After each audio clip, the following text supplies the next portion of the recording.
All right, ladies and gentlemen, welcome to another edition of The Stump. We've been doing a lot of these this week. It's been a busy week getting ready for the holidays, but I would say this is a special edition of The Stump.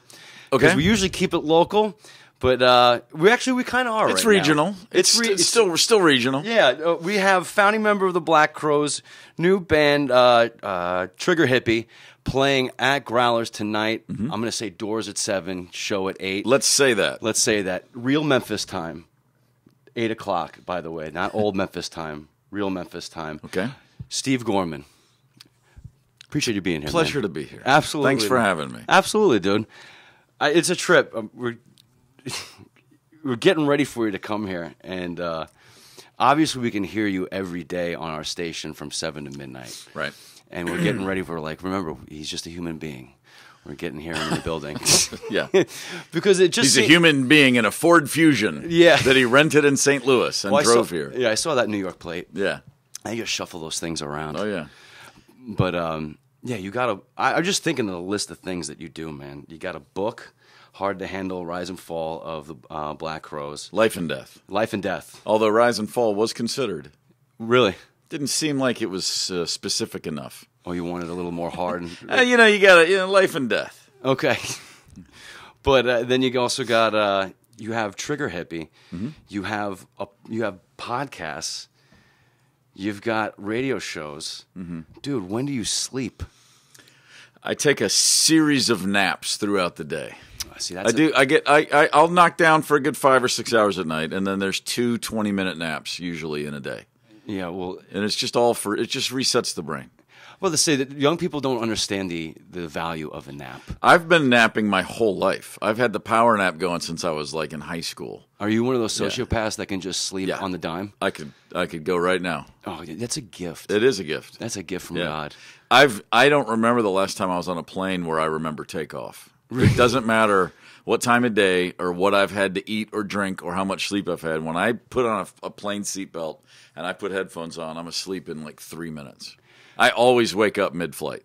Always. It's great. Are you the guy who shuts the window and then is like? It depends. I don't need to. Okay. I'm not it's not an automatic go-to. I find that amazing. Yeah. Yeah. Anytime. But it was always I grew up playing sports. Yeah. And in high school, the 20-minute just late afternoon before a game, 4:30, 5 o'clock before 7 o'clock tip, got to power down. And I always did that with gigs as soon as I was in a band. I would just, and I think it's I get excited, and I'm all day long. The gig is the whole focal point, and at some point, it's the adrenaline, everything just when everything shuts down, it's like every switch gets flipped off.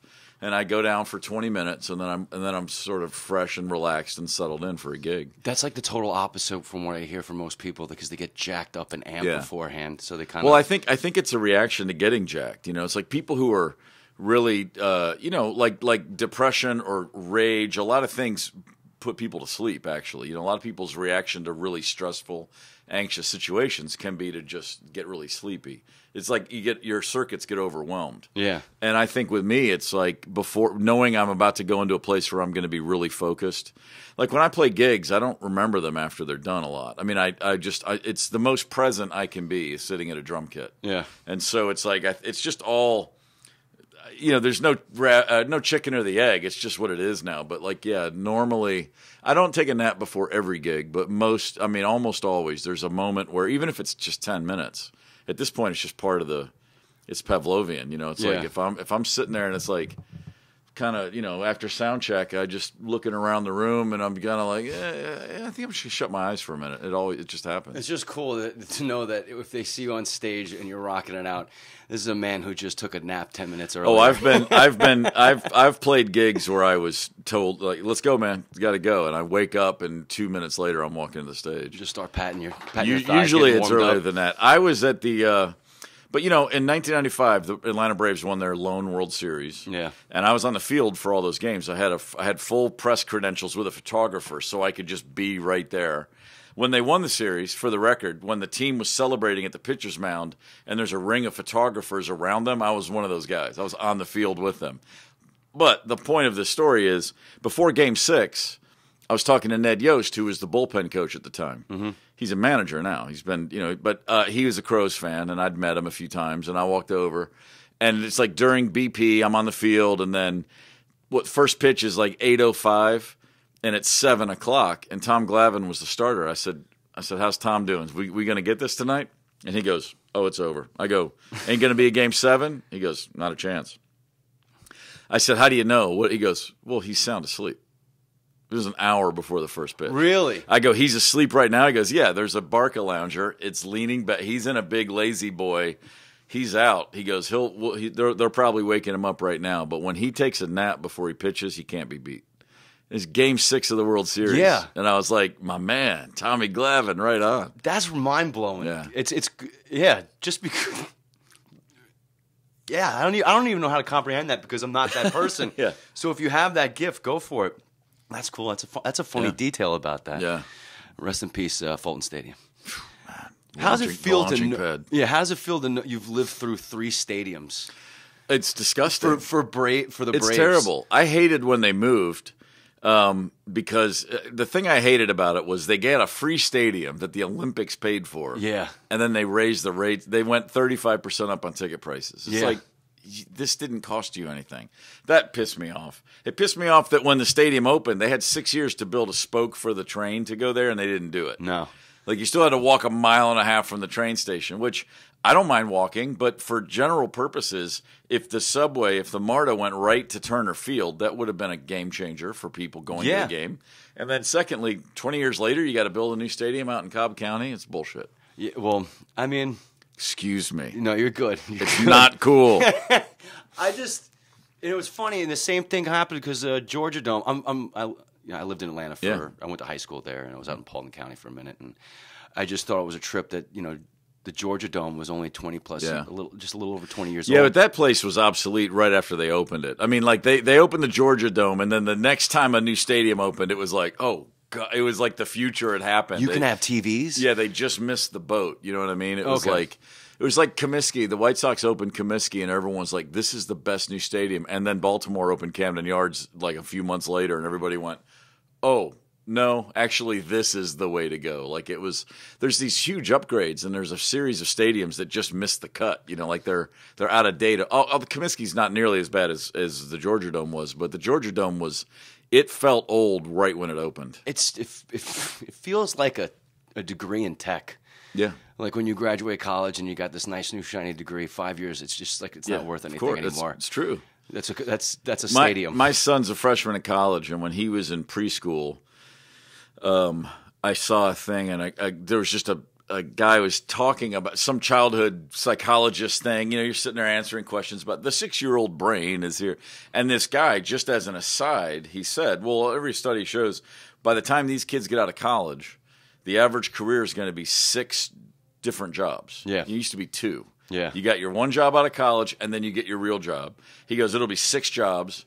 And he goes, and half of the jobs that our kids will have don't exist yet.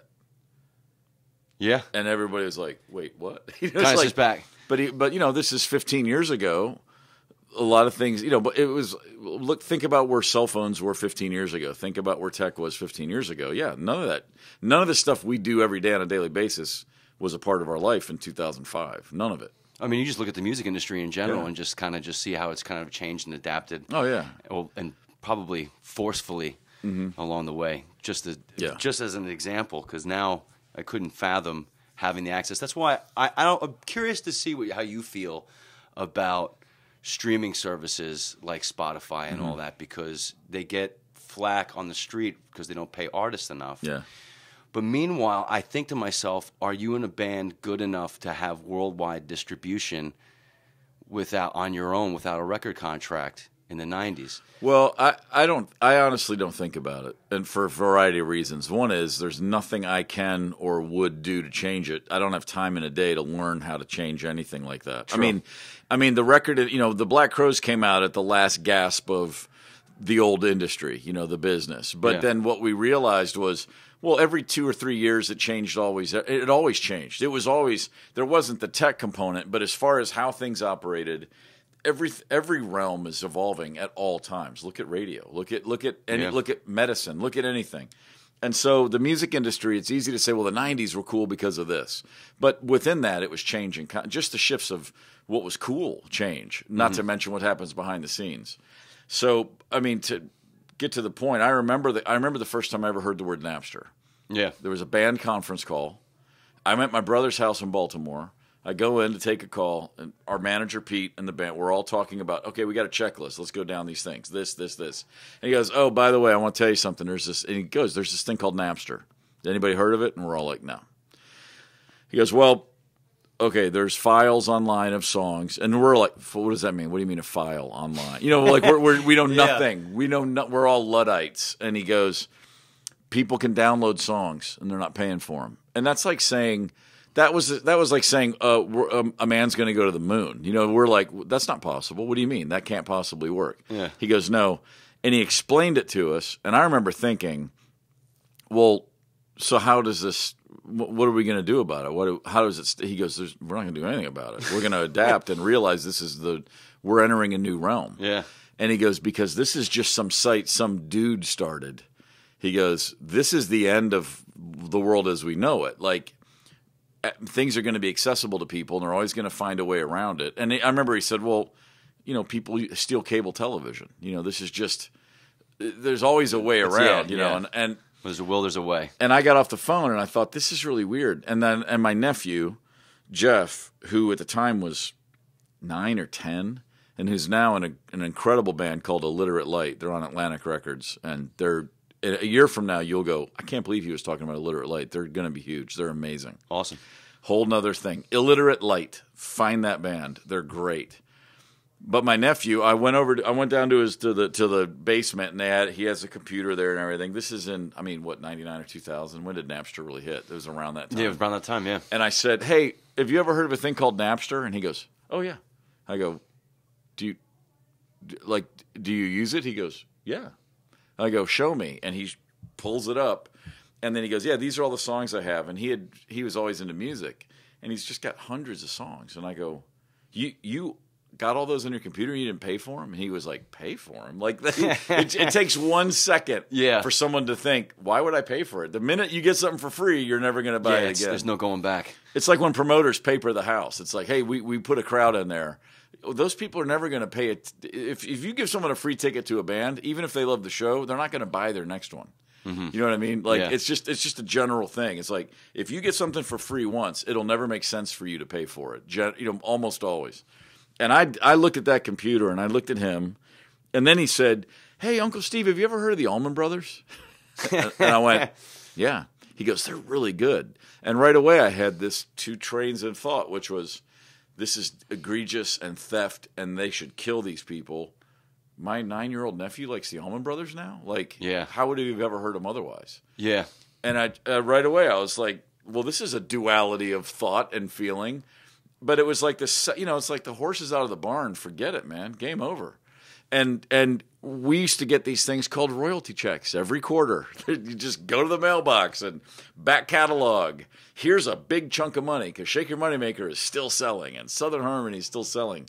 And from that phone call about Napster, I think I probably got another one, and then the next one was much smaller and then smaller, and within a year, they've just stopped. Really? It's like, why would anyone pay for an album that's 10 years old? Yeah. That immediately became insane to people. And then again, we're talking about tech. Look at 15 years later. This is before YouTube. This is before MySpace. This is before anybody's sharing music anywhere. You're just downloading it from one site. But you could just see, like, okay, that's the first domino, and it's just done. And we used to talk about, like, wait till movies and TV shows are available like this, because they weren't at first. It was just songs. Yeah, and they sounded like crap. Yeah. They weren't very. They didn't sound good to the ear of a guy who grew up listening to vinyl on real stereos. But a kid with a cheap, Apple computer at home, he didn't care. He's just like, man, listen to that. That's cool. Yeah, and it just everything changed. It's like that, And 20 years from now, however we're getting music, we'll think about 2019. Oh, we'll think all this is ridiculous. Yeah. I mean, I can only hope that like watching people with the VR headsets, so they put their phone on there, like complete immersion. I'm like, can you listen to music in 3D? Yeah, whatever that looks like. Right. But they'll figure it out and they'll develop it. And I don't know if you're. I feel like if you're when you. I imagine when a paycheck, like when royalties come into effect, I imagine that kind of changes your attitude with it. You kind of perk up a little bit, but just for the overall experience for the consumer, I imagine if you're with the wave, I imagine it's pretty cool. Yeah. If you're in tune with it. Well, I mean, and that's the thing. It's like that. Ultimately, what I wanted to do in 1986 was be in a band that went out and played shows and made records. And and that didn't change. Yeah, I've still been making records and playing shows. I do remember being really. It blew my mind when Metallica and all their bands like freaked out and started suing people over it. You're stealing our music, and I was like, well, dude, it just seemed like such a pointless exercise. Like, you honestly think you're going to stop this? I mean, I get the point. I'm fine with someone going, I think this is theft. Yeah. But the thing I was really blown away by was when the labels were so slow to respond. They just showed their record labels they're just organized crime, and they always were. For real. They don't pay you what you're owed until you sue them for it. The record companies have done this for generations. They sign the artist. Yeah. They promote you the shit out of you. You do, like classic examples like the Black Crowes. First album sells 5 million copies. If we'd been on a huge label, this is what would have happened. They would have promoted the second record really well. But the split second that the tides shift and the trend shifts, if we'd been on Sony or Virgin or some giant label, they would have completely jumped onto the new band for a variety of reasons. And one is brand new bands are cheap. They don't demand a thing. They're just happy to be there. Yeah. And you blow up a brand new band, and it's just you usually have them on. It's like an athlete rookie deal. That contract probably sucks. It's really, and you're getting them at their prime. You're getting their hungriest, their most motivated, their everything. And you're getting them for as cheap as you'll ever get them.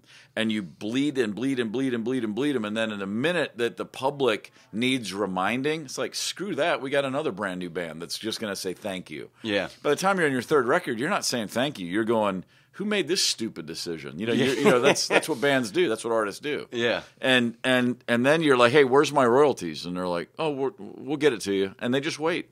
Because Sony has lawyers on retainer for years and accountants that are just doing their job. And part of their job is to take all the money they're making that goes to you and put it over here and wait for you to demand it. And they're making more money on your interest than they're going to pay you 7 years later because you don't want to pay lawyers for 10 years. Yeah. They've already got them on retainer. It doesn't cost them a thing to screw over every artist they've signed. Wow. And that's real. Like, I mean, the Black Crowes had many, the demands and the legal fees to just get money that's legally ours. Yeah. And a giant company's going, yeah, but we just don't want to give it to you. What are you going to do about it? And then the band breaks up, and then the label's like, oh, they don't even have a band anymore.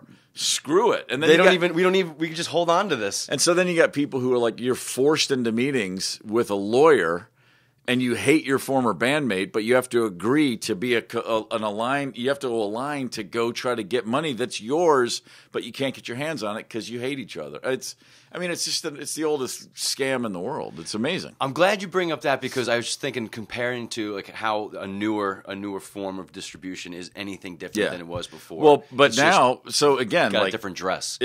You can. Like Trigger Hippie, we're working with a company called 30 Tigers, and they're a distribution company that fronts like a label at first. Yeah, they get you set up, but basically, it was founded by a guy who's in this book. He was the original Mr. Crow's Garden manager in 1987 when I first joined the band. But it's a bunch of people from the music industry that worked at labels were like, why are we ripping off our artists? We should partner with them. Mm-hmm. Like, we need them, they need us.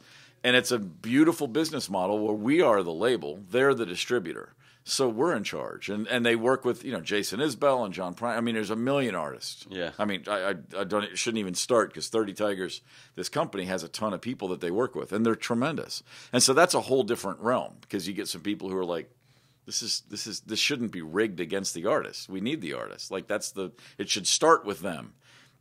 But, it's few and far between. Yeah, I was watching an interview with Patrick Carney, and he was just talking about, like, from Black Keys, and he was just talking about similar. But I love the fact that, you only got into it because this is what you wanted to do. You're from Kentucky. You moved to Atlanta. If I wanted to make money, I would have stayed in college. Okay, You know what I mean? Like if I yeah. do I want to make money? Sure, I'd love to have a ton of money, but I wasn't motivated to do things to go get. If that was my motivation, was security and a big monthly paycheck and a giant house, I would have stayed in. You follow a path. Yeah, like that's not why you drop out of school as a senior and join a band, which is what I did. Yeah, you know, it's like, no, I want to be in a band, whatever that means. Whatever I want to be on a team. And I want to have a gang, and I want to make a plan and go over, and I want to go take over the world, whatever that means to us. Like, let's define it and let's go do it. And we did for a little while, and it was great. And that it doesn't seem like that's your mentality has changed Not at all. I mean, you're still touring around. Everything's a quest. Yeah, like and you know, my radio show, you know, Trigger Hippie, the things just as a husband and a dad. You know, like if anything, any group of people that are working together, it's like. I love nothing more than getting on the same page, trying to gauge, okay, who's good at what? Put everyone in a position to be at their best, and let's go win something. Let's define what that means, and then let's go do it. And that's the joy of everything. Like when you walk off stage after a great gig, I've had a million gigs where I'm thinking, I'm playing great. And those are always the gigs when someone goes, "Yeah, rough night up there," and you're like, "What?" You know, and it's the you learn that lesson all the time. I'm constantly being reminded of when the last thing I'm thinking about is what I'm playing. When I'm just in the zone and everyone's there, those are the shows that are transcendent. And it's just like basketball. You know, when you don't know how many points you scored, you probably had a pretty good game. Yeah. You know, when you walk off the court going, I had 17, should have had 20, you probably lost. Yeah, get caught up in your own head. Yeah. That's when I forget lyrics or anything like that, you know. And that's what every stand-up comedian will tell you. The minute you start thinking about the bit and thinking about the crowd and you're not you're thinking about, oh, this killed last night, it's like, it was over. You've already ruined it. Well, you would have known if you killed you because you heard the laughs. You have to be present in all these things. So yeah, and you can go off and get really deep and talk about definitions of success, but to me, it's always it's executing something where everyone is on the same page, and you know, it's not a. I never had a thing in the Black Crowes where I was never upset if a record didn't sell well. What upset me was what led to it not selling well, and it was always the fact that we were a mess or we weren't cohesive. Like our commercial success mirrored our team success in the internal. The ability to line that band up and all go together, every time that happened, something good happened as a response to it. Yeah. And then every time things went sideways, it was never because public shifts changed. You know, trends changed and we were on a different label or, you know, whatever happened externally. Those things always happened. Anytime that we kept our thing together and were united, good things resulted. And we just were never able to maintain that. You know, like, I don't think everybody saw it that way. I certainly did. And I can look back now, and it's very clear that's what was going on. Yeah, like I remember there's one chapter in the book where you guys had like that binge and purge of how you guys were like in your early 20s. I think you're in Japan, and everybody's kind of like having a meltdown. Yeah. And I think about that a lot because, especially like young athletes, they're young. And we hold them up to this idea that that we're treating them like 35-year-old men, right? And they're traveling the world. They're in demand. People want something from them. And generally speaking, far less experienced outside that realm than their counterparts. 100%. You know, a 24-year-old NBA superstar is about 15 compared to the average guy. Because since he's been 15, he's been coddled, and buffered from reality. Yeah, your reality.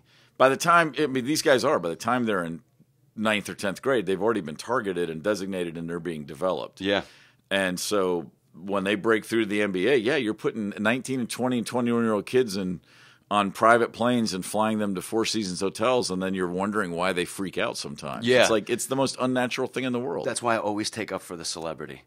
If a celebrity goes mad or crazy, I'm like, I understand the schedule, I understand the pressure. If Kanye goes crazy, I'm like.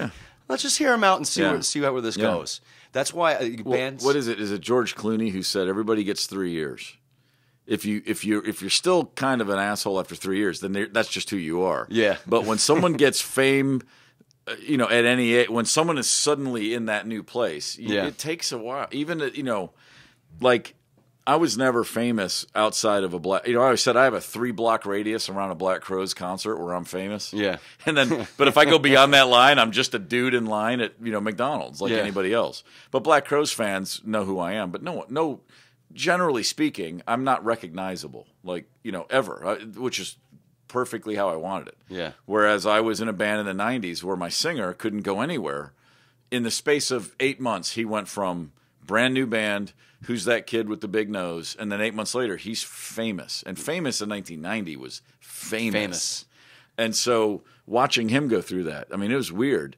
And, did he handle it well? Well, of course not. No one could. It's unfair to compare to anything. I didn't handle what I went through well. And I was, compared to him, it was a cakewalk. But it still freaked me out. You know what I mean? Just being around that. Like watching someone else's life go to become everybody's business. Yeah. That was weird for me. Like I lost my friend. What the hell just happened? I mean, everybody internalized a lot of weird things. And a lot of it came out in Japan because you're stuck in this world of, well, I'm not supposed to admit this is freaking me out. I asked for all this. Mm-hmm.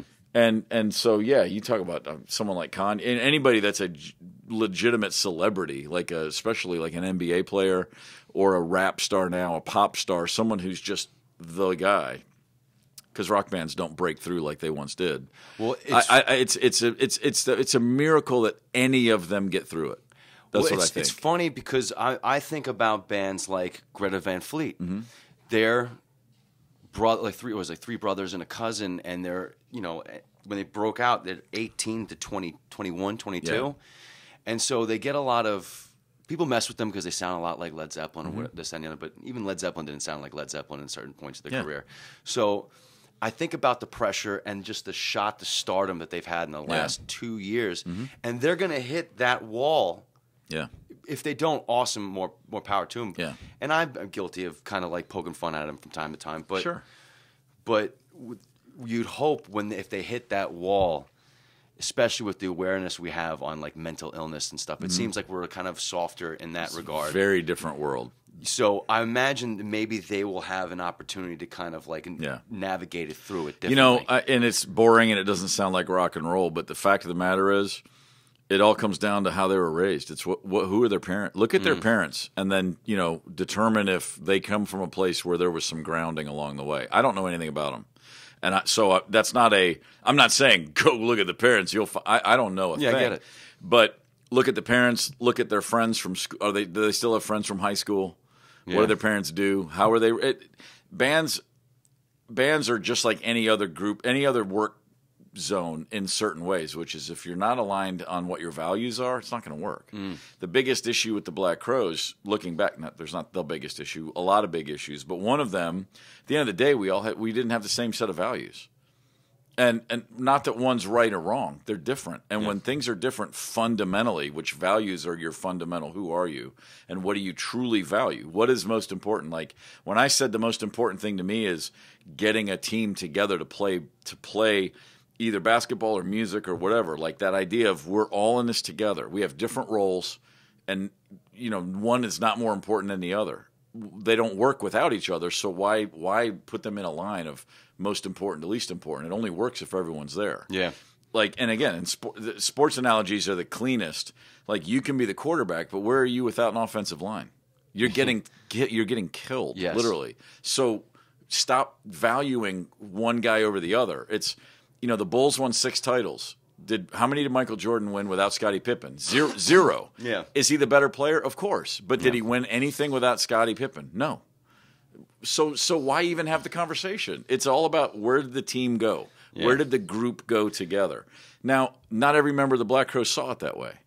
And it took years before I even realized that. I just kept thinking like, why are we so off base? And then one day I'm like, oh, that's just not even reality to them.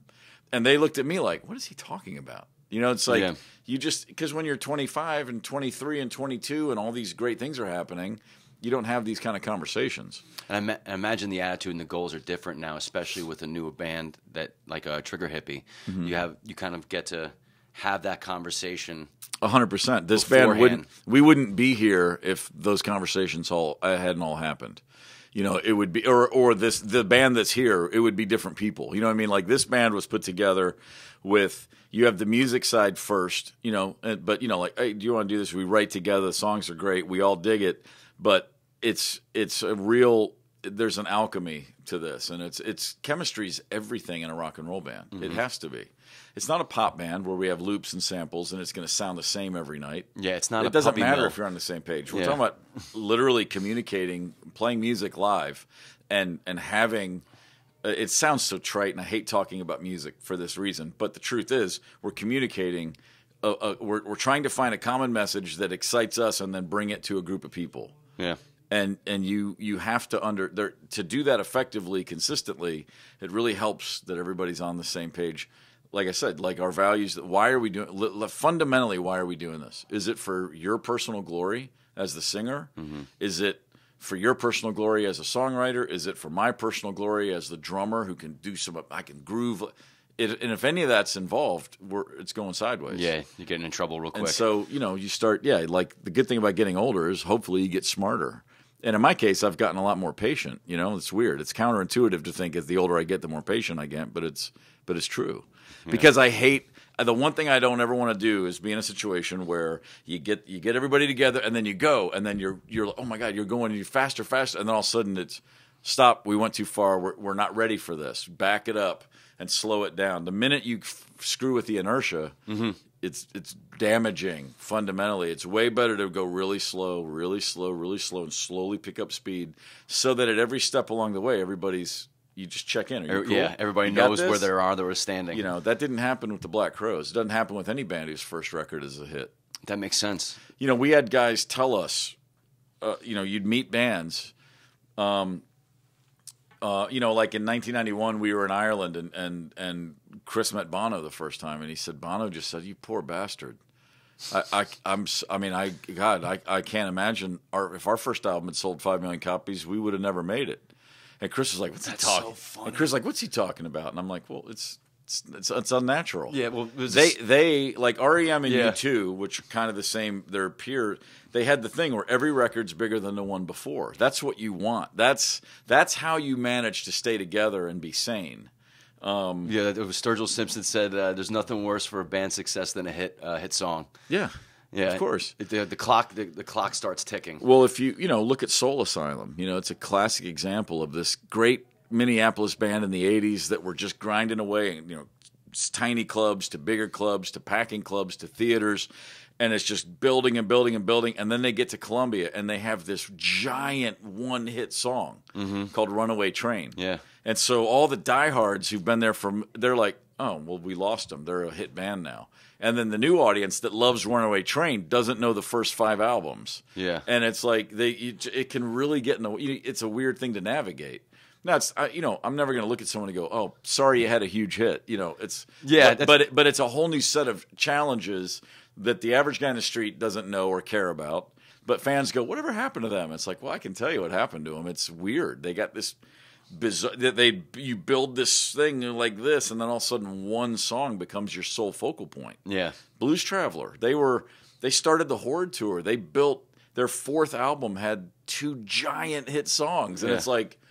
The next record, who's this new band? Yeah, and it's like it can really wreak havoc with you. Yeah, and U2 and REM are 2 great examples of, U2 had some hits, but they were never, New Year's Day didn't get in the way of the whole album. You know what I mean? Like, I Will Follow. People knew it, but it was all about that first album and this band, and they never had one song take over, and REM certainly never did. And that's why they were able to just build this thing with some real control. While building cohesion amongst themselves. Because not every band's the Rolling Stones or the Beatles. Not every band is going to say, oh, by the way, we have 2 giant hits on every album when they're building. You know what I mean? Yeah. It's a different era, when those bands came out in the 70s and 80s, and one hit could really mess you up. I hear you. Well, it's going to be interesting because I can't wait to see you play tonight at Growlers. 7 p.m. doors, 8 p.m. We're going to say 8 p.m. start time. Yeah. And hopefully you get Nicole that. and Nicole Boggs and the Real. Real. They're friends from Nashville. They're Okay. great. Nicole's an amazing singer. That's a great band. And then so they hit at 8 sharp. Is that the Real? Is that the band that goes with the tours around with Willie Nelson's son? No. This Okay. is the REEL. Okay. Nicole Boggs and the Real. Okay, cool. And they're opening up. Yeah. Awesome. Well, I'm excited to see you on like a purposeful journey. Absolutely. Yeah, with like Yeah. you said, with a different attitude and see Yeah. that cohesion on stage. I look forward to being there and doing that. It's pretty fun. Girl is a good venue, man. Good. It sounds good in that room. Right on. Yeah.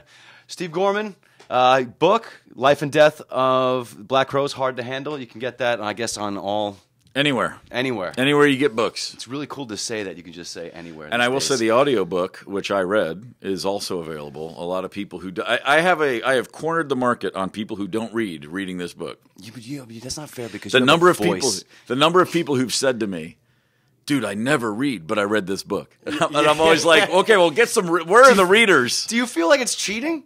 Yeah, no, it's great. I mean, what the audiobook? No, Yeah. it's fine. Right. People are driving. People are moving around. Yeah. People are, you gotta, I just want people to, I like that people are reading and or listening and appreciating it. I don't care how they get it. It's like, I don't like streaming services, but I use them. Yeah. I got Spotify and Amazon Music in my phone because when I'm driving, I don't want to turn over an album. You know what I mean? I understand. And it's like I used to resist that, but then I'm like, but I don't know what song I'm going to have to hear at mile marker 274, but I'm going to see something and it's going to remind me of a Hoodoo Guru song and I have to hear it right now. So there it is. Yeah. It's great. We're all victims of it. Yeah, we are. At a certain point. Steve Gorman, you can listen to him every weekday right here on the Max, 7 to midnight. Steve Gorman rocks, and you're about to jump and have some lunch. And, That's what I hear. Yeah, have some lunch. I don't know what we brought. Hopefully we brought some barbecue. I would imagine that's the case. All right, cool. Yeah. Thanks for sitting down with me. Thank man. you. Cheers.